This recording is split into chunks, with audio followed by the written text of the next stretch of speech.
Morgen. Okay, wer bist du? Ich bin Claudia. Okay, wie heißt du? Ich heiße Kasia. Okay, wo wohnst du, Claudia? Ich wohne in Wicherowo. Okay, Kasia, wie alt bist du? Ich bin 13 Jahre alt. Okay, woher kommst du, Claudia? Ich komme aus Polen. Okay, was ist das? Das ist Kohlbrief. Okay, was ist das? Das ist ein Bleistift. Okay, was ist das, Kasia? Das ist ein Textmarker. Okay, und Claudia, was ist das?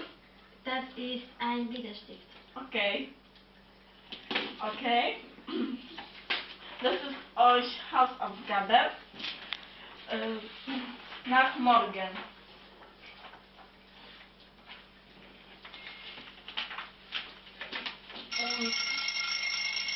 Okay, auf Wiedersehen. Auf Wiedersehen.